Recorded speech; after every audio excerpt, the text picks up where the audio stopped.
Reminder before we get started, please use the chat feature to ask any questions throughout the presentation, and we will be sure to address any questions that you have. A copy of the presentation and a link to the recording will be sent to all registrants. If you are not a registrant and would like to receive a copy, please send an email and we will include you on the distribution. Please email Molly Velasco at nordicglobal.com, and I'll drop that email in the chat as well. Next slide, please. As many of you know, Nordic Consulting acquired Bales & Associates over 2 years ago. Just a reminder that we continue to do great Infor ERP work that we're known for with all of the same familiar faces. We're just operating under the Nordic brand moving forward.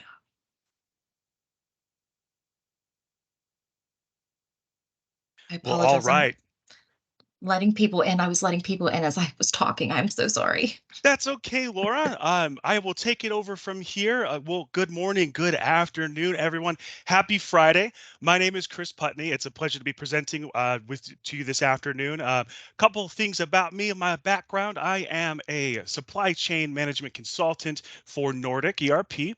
I've been part of the Nordic team since 2018, and I have about 15 years of experience in the healthcare industry. And let me tell you, I am one proud father of a beautiful 15-month-old baby girl. Her name is Gabriella. She just turned 15 months old today, so I am just ecstatic. Very proud father here. Before we begin, I do need to provide a quick disclaimer, right? We have to present that the material that we're presenting to you is in reference to Infor FSM. This presentation is for informational purposes only. We just want to provide you with considerations as you make the best decision for your organization.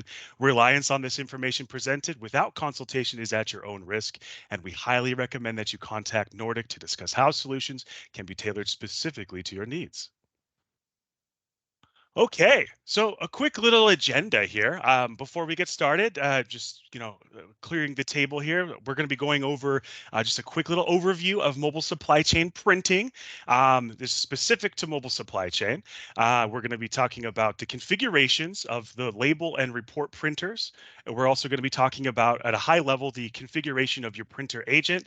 We're going to go into a couple troubleshooting scenarios, and I'll provide some tips and best practices. So again, I just want to say welcome to this session for troubleshooting MSCM printer and our printer agents.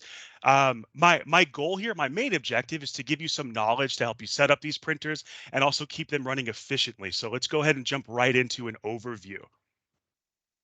So we have two different types of printers that are configured within MSCM. We have our report printers and our label printers.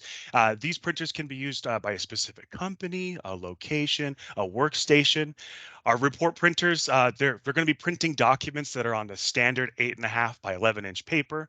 And label printers are specialized to print labels that use a language to describe the layout of the information on that label. Zebra is a common language that you hear a lot that is used. We'll kind of dabble into that a little bit. And then, of course, we need to have our printer agent configured, most in particular for multi-tenant, which I'll talk a little bit about that too.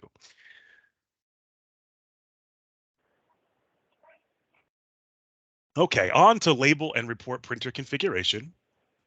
So we're going to talk about the tenants and how these should be configured. So in a multi-tenant environment, where a lot of the bulk of what I'm going to be discussing today is in relation to multi-tenant, you're going to have the printer agent. It must be installed. It's a requirement on the client side of your network, right? So on your network, that'll need to be installed. Report printers and label printers, for that matter, are going to be added under printers and scanners on that server where that printer agent is installed. Now, if you need to get printing up and running in a single tenant environment, you're going to submit an incident to Infor MSCM support, and you're going to get that printer added to the MSCM server. Very similar to the on-premise as well. You're going to provide the make, model, and IP address of that printer. You're going to provide that, and Infor will get that configured for you. Now, also in MSCM, you're going to need to get these printers built by going to administration within MSCM, going to printer management, and going to printers, and they can be added there. Some details here on our report printer configuration, right? We need a couple things that we need to have set up here. Our printer name, Give this a unique name to the printer, a company. You're going to select which company that printer is going to be associated with and who's going to be using that. Now, if this printer has more than one company, it does need to be added separately for each company too. So keep that in mind. And then you're going to need to provide that host name, and that host name is the exact name of the printer in the printers and scanners list that you have built on that server. And this is, of course, it's case sensitive. As you're continuing to configure, there is a checkbox here, and again, I'll show you what this looks like here in a moment. You can determine if a printer is going to be company defaulted. You're going to select the type. In this case, it'll be a report printer. And if we have a mobile printer, we would have to, there's a little checkbox there. And before we get into the details of mobile printer, it will prompt you to put in the retry timeout. And if to be the number of seconds to wait after an error before it attempts to print one more time. So if we are going with the mobile configuration, you're going to need to provide a port. This is usually defaulted to 6109, though most of the time the port is defaulted at 9100. We need to provide a protocol, the max retries, and then the retry timeout, very similar to what we have configured, but this is for the mobile, if we're configuring a mobile report printer. This is just a quick little screenshot of what that's going to look like. Again, when you're configuring these printers within MSCM, it's very intuitive, it's very simple. You're just keying in that information as it was kind of highlighted there. Pardon me. Next, we're going to move on just again at a high level, talking about how your label printers need to be configured. All right, it's very similar of a setup to what we have with the report printer, but there is just a bit of a caveat there. So just like the report printer, we need to build the give it a name, right? A unique name. We're going to give it to that printer. We're going to select our company. And again, as a reminder, if you have more than one company that will be using that printer, build it separately for each company that's using it. The main difference between the report and label printer is you're going to need in the host name field, you're going to need to provide the IP address of that printer. It's a little bit different, instead of the report printer just taking the name of the printer in the host name, you need the IP address for this to work. So very important that you make that distinction when you're setting up your label printers. We can choose if this printer is going to be defaulted for our company, and then we're going to select a label printer in this case. If this is going to be a mobile printer, you're going to select report printer. It's not applicable for a label printer, but if it's a mobile label printer with report printer selected, you're going to check mobile. I know that's a bit of a mouthful. It sounds a little confusing. When we are configuring our label printer, a couple more pieces of information that we need to provide. We're going to need to provide the make, the port, the model, and the protocol that is going to be used. For our protocols, we have 3 different that we can select: file transfer protocol, and line printer remote, and raw socket. Now, if we're using the line printer remote, this is for your laser printer, excuse me, you're going to need to provide the server that your laser printer is connected to. We're going to be figuring out what language that we're using. In the example that I have, and most of the time I see this a lot, is the Zebra programming language. So we'll select ZPL2, and then we're going to define the max retries, and the retry timeout is there as well. And a quick little example of what that looks like. We have our informative label printer. You see, again, very important.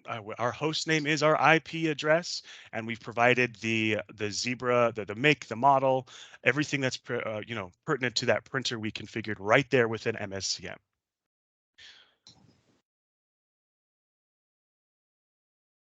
Now, I do want to, a lot of this information that I just presented to you is actually available in a KB article, 2311528. This KB article it's incredibly helpful. It is still a work in progress, admittedly, right now, but there are still several helpful how-to videos that are on there and many more to be created. These videos are also narrated by Infor's very own Don Peterson. And speaking of Don, if you haven't seen some of his lengthier presentations, he often likes to sprinkle like a little bit of fun into his content. So this next slide is for him. Okay, everybody, it's Friday, right? It's October the 20th, and it is Office Chocolate Day. All right. In the long history of the workplace, there have been just a few things that have aided in making the afternoons go by a little bit faster and the days seem a little bit easier. And that little workplace helper is chocolate. So I hope you get a chance to enjoy some and maybe break into that Halloween candy a few days earlier, right? Or if you don't have any chocolate lying around, Amazon, they have that same day delivery, right? Okay, moving on. We're going to talk a little bit more about the printer agent configuration, right? Again, we're kind of doing a little bit of overview. We talked about the printers that we have set up. Now we're going to go into the configuration of your printer agent. All right, setup is half the battle. It's more than half the battle in some cases, as I say. So for our printer agent, again, we're talking from the multi-tenant requirements for configuring your printer agent here. You're going to need to download that printer agent within MSCM. That's going to be under administration, system management, and then you're going to find the installer download there, the printer agent. Then you're going to obtain the print agent credentials, and these are also going to be obtained under administration, system management, and then properties. From there, you're going to scroll down. You're going to need to obtain the print service URL that I have highlighted here. And I have, you're also going to need, very important piece here, your public key as well as your secret keys, okay? So once you obtain those, I like to kind of put them in a little notepad, save them for later. So once we have that printer agent, we've downloaded it, we're going to go ahead and install it. And then we're going to go into configuring the MSCM print service piece, right? To do that, you're going to be prompted with this lovely login screen here. You're going to access this by, let me get my little laser here. You're going to click on settings first and foremost, right? You can't sign in unless you configure your settings first. Very important distinction there. And then from there, you're going to take the print service URL as well as those authorization keys that you obtained within MSCM, and you're going to set them up in your inside the printer agent itself. Once that is complete, you're going to go ahead and click on save. And we'll move on to our next slide here, where we're going to be talking about signing into that printer agent. You've configured it already. Now you need to sign in. Okay, we have our credentials on our splash page here. All right, now the difference between the next image that you're going to see in comparison to the last one is now that we've signed in with our credentials, we can, after we select a company and we're signed in, we have the view of the printer queue as well as the settings. And in the settings, this is where we're going to be assigning those printers in the printer agent for use. If they're not assigned, they're not going to be used for the in use for the specific company. So again, that kind of goes back to when we're setting up these report and label printers, that if there's going to be multiple companies using one printer, this is where you're going to be assigning that also.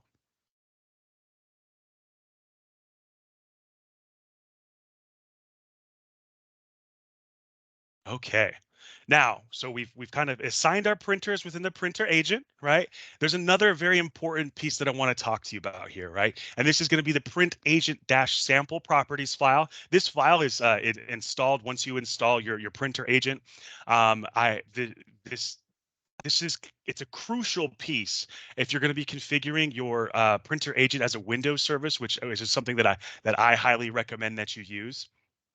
And note, there's a couple things in here. We'll talk about this on some tips and everything, but this is just the base configuration here. We have our URL that we're using for our print service that we obtained from Mobile Supply Chain. We've highlighted our secret keys. I mean, they're hidden, of course. And then a very important distinction here is when you're setting this up, I will go ahead and here we go. We have our company numbers and our printer names, right? When you're configuring this file, they need to match one for one. In the example above, we have two printers, right? We have a report printer and a label printer, and company 100 is entered twice to match the number of printers being used. Very, very important. I see this all the time with some of the clients that I'm working with, is that they don't have the same amount of printers as they do of company numbers that are using them.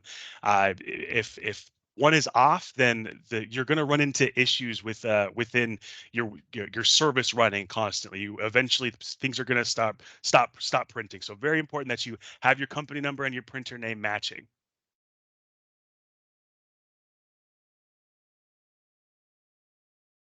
Okay, so we're going to talk a little bit about some troubleshooting. We've done our setup, right? We've got our a couple report printers and label printers built in the system. We have built our lovely printer agent. It's up and running, but we're ready to start printing. But we've run into a couple scenarios, and I'm going to present some that we're going to encounter. We're going to put on our troubleshooting hats, everybody. I know it's Friday, but we'll just put on our troubleshooting caps for a little bit here. So in this scenario, we have configured the printer with an MSCM and added the printer to the printer agent, but we're receiving an error message of cannot find printer, right? One of the things I would suggest is to make sure that the printer in question has been built on the server where MSCM printer agent is running. Remember, we said that those printers need to be added at the server that is using that is where the printer agent is set up at, excuse me. So you can verify that if the server's running with Windows, you can navigate to System Settings, Printers and Scanners, and verify if the printer is built. If it is not built, go ahead and add it. If you don't know how to add it, contact someone on your IT team. I'm sure they'd be happy to help you out there. Just make sure to give them some chocolate, of course, right? Office Chocolate Day. So again, here's a little screenshot of your printers and scanners. So you're also going to want to verify in this case if your printer agent is running. Okay, you can verify this by the Infor printer agent icon on the taskbar of the server, or if the print agent service is running in Windows. So this is a little just how it looks on the server. If you're running it, you have your little Infor icon available down there at the bottom. That's a good indicator that it is running, it's up and running. But if you also want to verify if your print agent, if you have it configured as a Windows service, again, what I highly recommend, you can go to your services within, and again, the example here is Windows, and you can verify if your print agent service is running. In the screenshot I have in this scenario, we kind of just troubleshooted it, figured it out ourselves. You can see that the print agent service is disabled in this particular case. So I would just enable that service and printing will resume within my organization.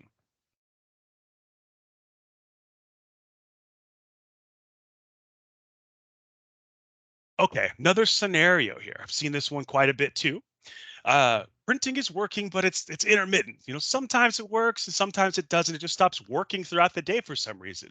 You notice that there's an error message on the MSCM printing queue when you're accessing it, and it says could not open printer connect, and it provides an IP address. Now, this could be one of two things. One of which is it could be simple, right? When you're troubleshooting, think simple at first, right? The printer could just very well be offline. Maybe it's powered off. If you're maybe have a really large organization and you can't maybe walk over there to verify if it's turned on or not. What you can do is actually ping in the command prompt the IP address of that printer to see if it's turned on. So you're going to ping the printer in question. If the request times out, that's a really good indicator that the printer may be offline here. So just a quick little command prompt ping. I will show you what that looks like in my request here. I have pinged it. I see that, oh, well, the request is timed out. That's kind of what it looks like. So I'm like, all right, maybe this is off. I'm gonna go and see if go to the printer in person, and I will see if it is turned on. If not, I will do a quick power cycle of it, turn that back on. And if the issue still persists, I would probably reach out to someone on within your IT department to see if that printer is actually truly connected to the network it's supposed to be. Now, another thing that I have seen in regards to that same issue is the error of could not find the printer. You could have two instances of your printer agent running as a Windows service. Now, it's kind of a rare thing. Again, I have seen it, but what you're going to want to do is you're going to log into MSCM or on your printer agent, you're going to verify in the printing queue. And now, if there are different agent hosts that are being displayed there, then that's a good indicator that you have multiple printer agents running. So I have this highlighted here. I have an Infor agent host. Again, that's kind of highlighted here. And then we have like two different instances, which I've kind of blanked out. These are names of workstations and servers. But the ones that are erroring out is this our culprit. We could not open the printer connection for this. This is it's a good indicator that we have like two printer agents that are being run, and it's not really a great practice, in my opinion. Just because if one server does go down, where one of these printer agents are running, then you're going to run into just hiccups for printing throughout the entire organization. They're both of those instances are going to need to be up, or else. Uh, like I said, you're going to run into some issues. Sometimes the system won't be able to differentiate which printer agent should I be using. I see that there's two connected, but one's offline, and it doesn't really. So in some cases, it doesn't route to the other one that is working. So it's kind of going to lead into some of our tips and some best practices that I want to present to you. And well, that is, as I've said before, really good practice that I would kind of have a takeaway for you off of this is, if you don't already have it, get your printer agent configured as a Windows service. I'm going to make sure that with this presentation that's being sent out, that we provide you a link of how to do that. It's not very complicated. I'm sure a lot of people maybe on this call have already know how that configuration actually works. But there are many reasons why you should be using this as a Windows service, instead of like running that on the desktop, as like we saw in a previous example. So if someone say like shuts down the server where the printer agent is running, or has access to that server where that printer agent is running, they might accidentally shut down that program, right? You would think that someone like a server admin or what have you, they're not going to be messing around with any of the programs that are on a particular server. Let's hope it doesn't happen, but it certainly can happen, right? So that's going to, if that application is closed, then printing is just mobile supply chain printing is going to stop working for your organization.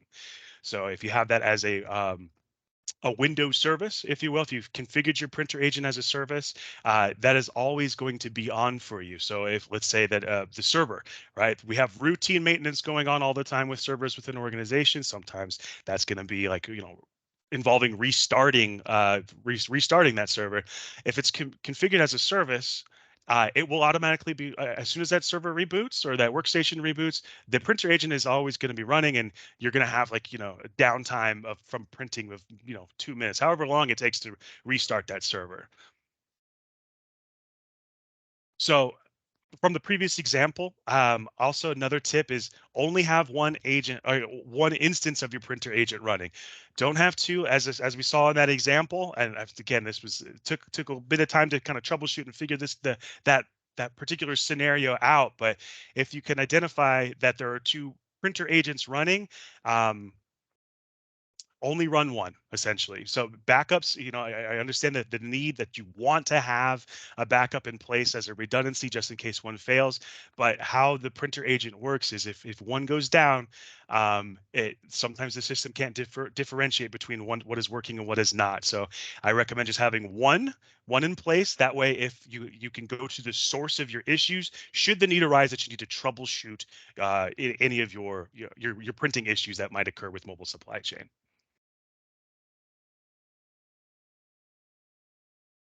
Another tip that I would recommend, we talked about a little bit about this with report printers, is keeping your report printers the same name as your host name.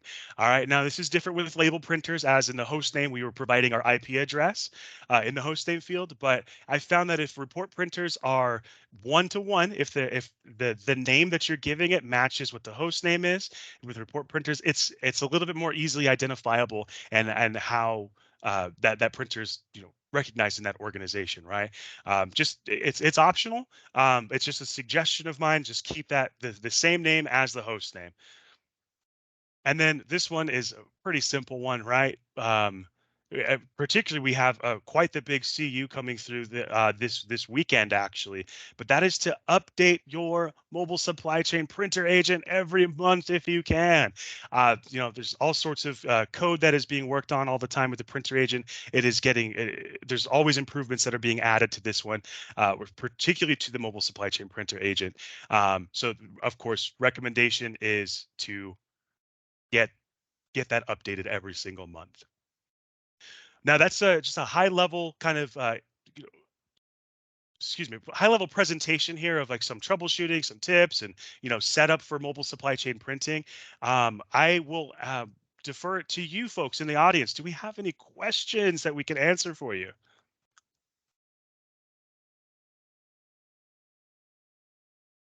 There were none in the chat. You might have covered everything.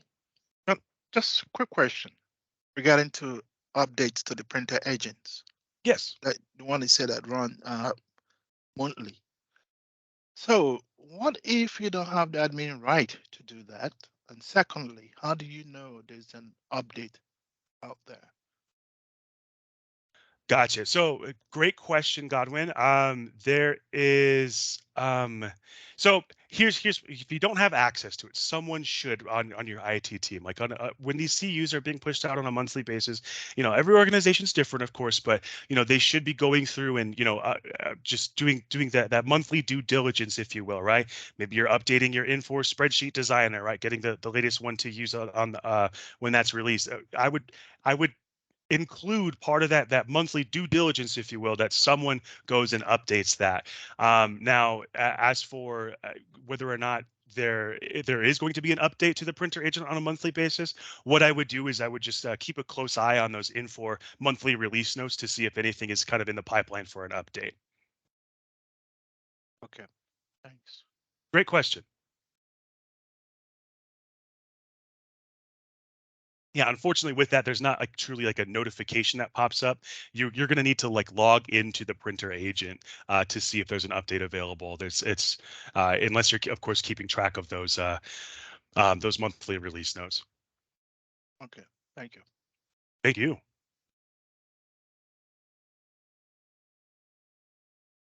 There are some questions coming through now. Chris, can we customize the label to use a larger font and change the data on the label? So yes, great question. We didn't really dabble into labels. There is there is a way to make some customizations to the label. Yes. In fact, that'll probably be another Informative Friday presentation that we give at some point. Is the customizations of the labels, and that should have been a really good takeaway. I'll take that away for like a next presentation to really go into that. But yes, the labels can be customized, but you would probably need to be reaching out to someone that is very familiar with that label language. Like if Zebra, for instance, I know there's a couple folks at Infor that are very familiar with changing the details of those. The details of those labels. We have actually Nordic's very own George Jones is pretty proficient into that. So yes, it is a possibility, but there is you would need to reach out to someone. It's not as simple. It's not a very simple thing to do, but it is certainly possible.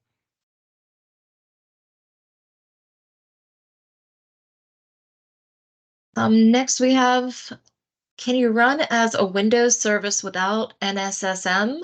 We run ours as a standalone on a server. So you run it standalone. So there is a way, and you bring up the NSSM, right? The non-sucking service manager. That is what I've always used to configure the print, excuse me, the Windows agent, excuse me, my apologies, the Windows service, right?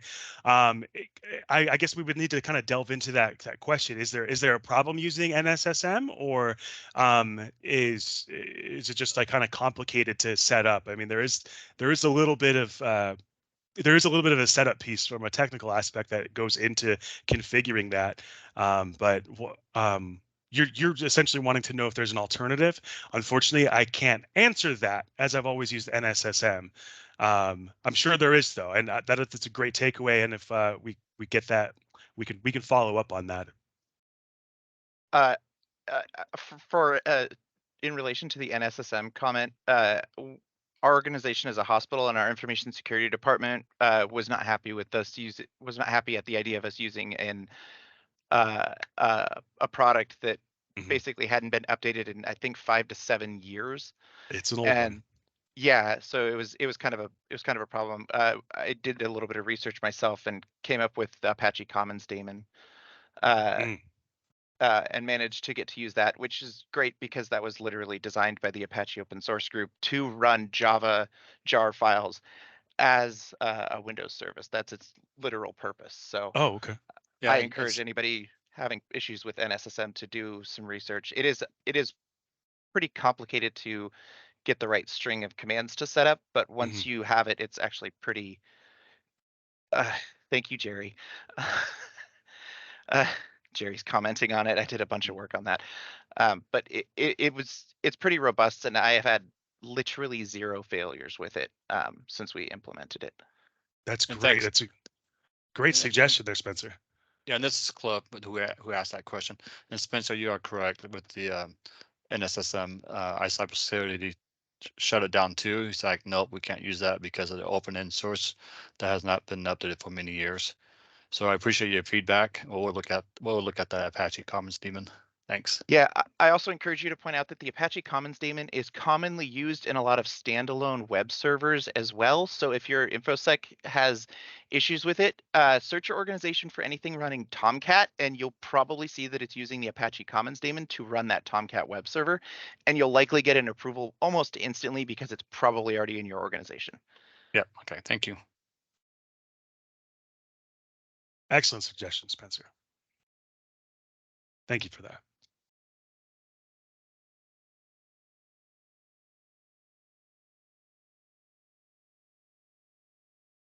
Anyone else?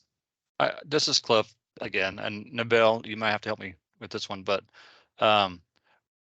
since we ran as a standalone, we do have once in a while the application does crash on us with a I think it was a Java error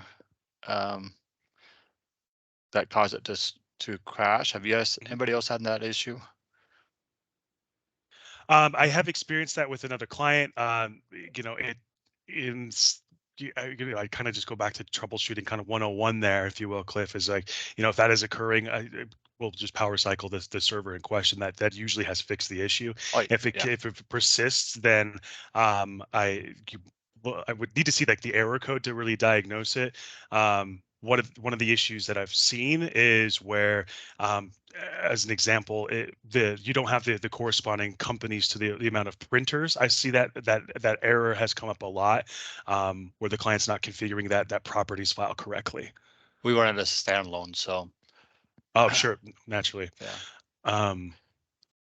Yeah, I guess I would need to see that error code, but Okay. I mean, like my suggestion in that case would be. I think I've narrowed it down to a particular printer that's having the issue with the JavaScript. So, and it happens probably once every couple months, sometimes once a month. But we have it where we get notified when it airs out, when it goes down, and we're able to restart it pretty fast and get it going again. So, but thanks. Certainly, Cliff.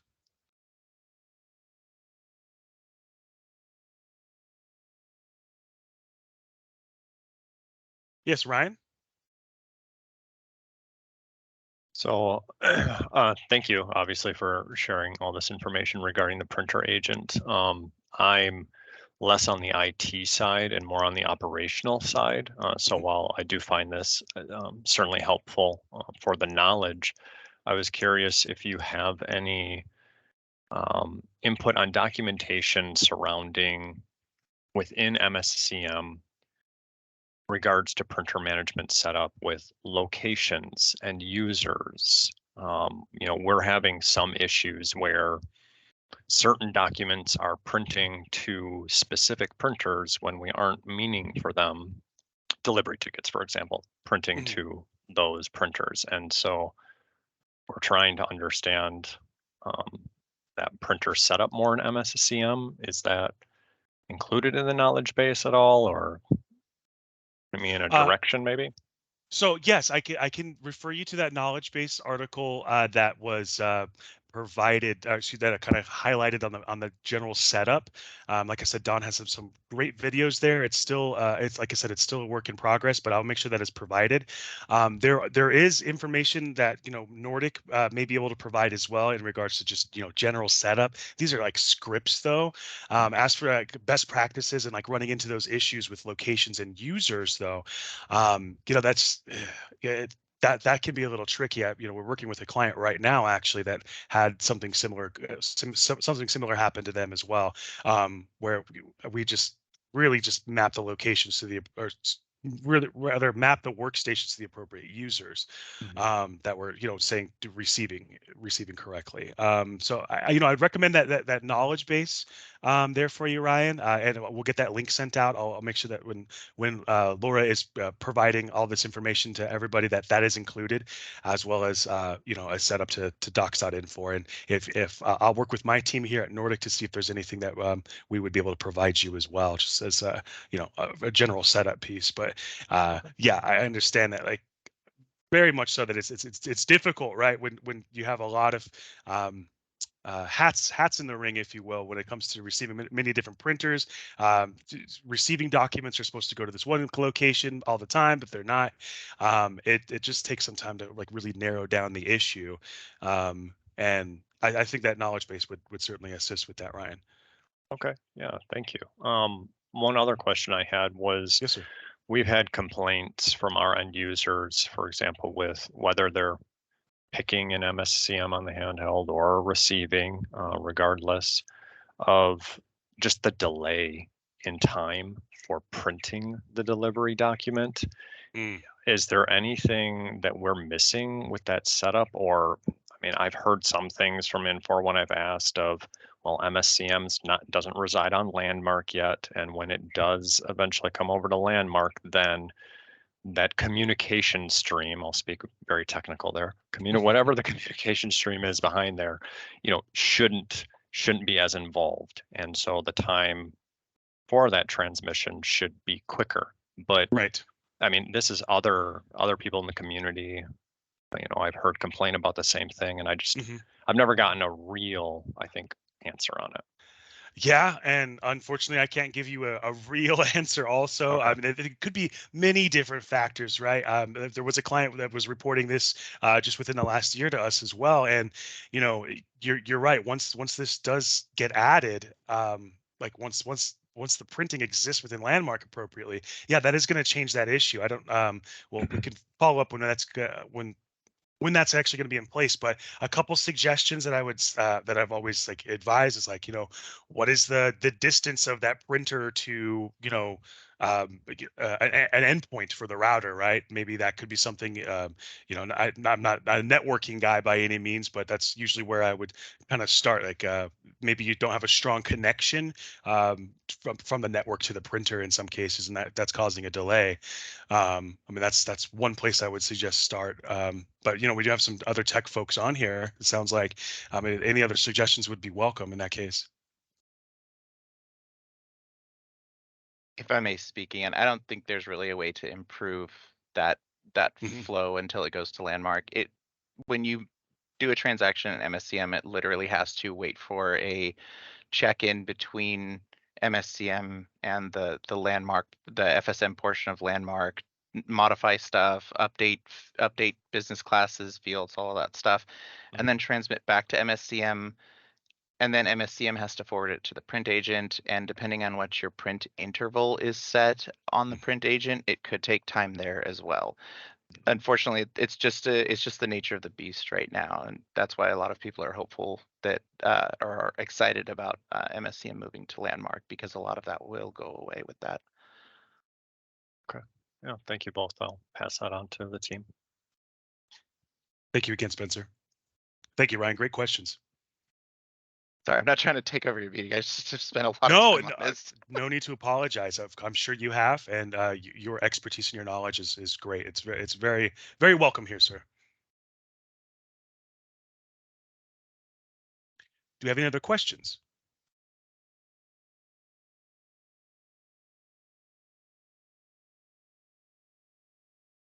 Okay. With that, I will turn this over to Laura. It has been a pleasure speaking with you this afternoon, this morning, and have yourself a wonderful weekend. Laura, back to you. Thank you. Thank you very much, Chris. If any of you have more questions down the road later on, please keep our Coffee with Consultants offering in mind. This does allow you 30 minutes of complimentary time with one of our consultants to get questions answered or to solve any pain points that you might have. You can go to our website and sign up, and someone would be in touch with you. Next slide, please. Our October series continues each Friday through October. Please make sure you register and join us. You can always send an email to Molly and she can get you registered as well. Her email address is in the chat. And after our October series, we will have our next quarterly session in February 2024. So we look forward to providing you more information towards the end of January. And thank you everyone for coming today. And we hope to see you next week. Thank you, everyone. Great job, Chris.